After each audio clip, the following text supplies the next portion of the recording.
आणि गरिबांसाठी काम करणे हा माझा व्यवसाय पहिल्यापासून राहिलेला आहे. श्रीमंतापेक्षा मी त्या लोकांकडे जास्त लक्ष देतो. 2000 घरांची संख्या मोठी आहे आणि ती कंप्लीट झाली आणि त्याचं पजेशन माननीय मुख्यमंत्री देवेंद्रजी फडणवीस यांच्या हस्ते पुढील महिन्यात त्यांच्या हस्ते त्याचं पजेशन आहे. आपल्या समाजातील काही लोकांना जर घराची गरज असेल आणि माझ्या नागपुराचा आम्ही व्यवसाय करतो, सगळ्यांना माहीत आहे, सर्व लोक माझ्याकडे येतात आणि त्यांना जेवढं सहकार्य होतं तेवढं करतो. पण प्रत्येक जिल्ह्यामध्ये आपल्याला या सूत्राच्या निमित्तानं, या सूत्राच्या माध्यमातून प्रत्येक जिल्ह्यामध्ये गरिबांसाठी, आपल्या समाजातील गरिबांसाठी घरं ही बांधता येतील. कसं आहे की 5 लाखात सुद्धा घर होतं, 7 लाखात सुद्धा घर होतं, 10 लाखात सुद्धा घर बांधता येतं. पण त्याची क्वालिटी वेगळी वेगळी असू शकतं, मटेरियल वेगळं वेगळं असू शकतं. पण सरांनी सांगितलेला उद्देश पूर्ण 19 जिल्ह्यात आपण राबवू शकतो. सर आपण छानपैकी 7 लाखाचे घर देऊ शकतो, 10 लाखाचे देऊ शकतो. ज्या कॅपॅसिटीचा व्यक्ती आपल्याकडे असेल त्या कॅपॅसिटीप्रमाणे आपण त्यांना घर देता येतं.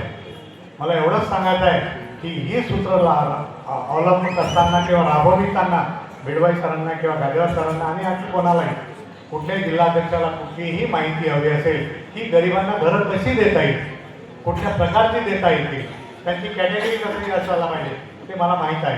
कारण माहीत आहे, आम्ही 2000 घरं कंप्लीट केली आणि 2000 घराला सुरुवात केली. म्हणजे आम्ही 4000 घरं नागपुरात बांधतोय गरिबांसाठी आणि ती सगळी पंतप्रधान आवास योजनेच्या अंतर्गत बांधतो आहे, ज्यामध्ये 2.5 लाखाची सबसिडी असतं. 2.5 लाखाची सबसिडी, ज्याचं इन्कम 25,000चं आहे महिन्याला, त्याला ती सबसिडी अवेलेबल करता येतं.